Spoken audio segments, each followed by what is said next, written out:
Hello నమస్తే viewers, నేనైతే వాళ్ళ అదిరిపోయే మట్ట గుడిసెల పులుసు ఎలా చేసుకోవాలో చెప్తాను. ముందుకైతే మట్ట గుడిసెలు కడిగి ఫ్రెష్గా ఇలా పెట్టుకుని దాంట్లోకి కొంచెం పసుపు, రుచికి తగ్గ కారం, రుచికి తగ్గ ఉప్పు కూడా వేసేసుకొని కట్ చేసి పెట్టుకున్న మిర్చిని వేసుకోండి, కొన్ని ఉల్లిపాయలు కూడా వేసుకోండి. ఉల్లి బొందులు వేసుకుంటే టేస్ట్ అయితే అదిరిపోతుంది. ఉంటే వేసుకోండి, లేకపోతే లేదు.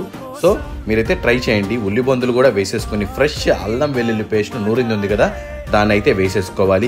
ఈయనంతా ఒకసారి నార్మల్గా కలిపేసుకొని దాన్ని కొంచెం ముక్కకి మసాలా పట్టేలాగా ఉండాలి కాబట్టి కొంచెం ఆయిల్ కూడా యాడ్ చేసేసుకొని మంచిగా అయితే మిక్స్ చేసుకొని కొంచెం చింతపండు పులుసు పక్కన అయితే రెడీగా పెట్టేసుకొని పులుపుకు తగ్గ చింతపండు రసం కూడా వేసేసుకొని మొత్తం మిక్స్ చేసేసుకొని దాని తర్వాత అలాగ మీడియం ఫ్లేమ్ మీద ఆన్ చేసి కొంచెం సేపు పెట్టేసుకోవాలన్నమాట.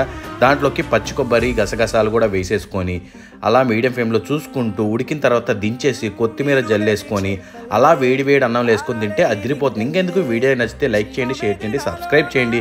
Thanks for watching Bobby kitchen.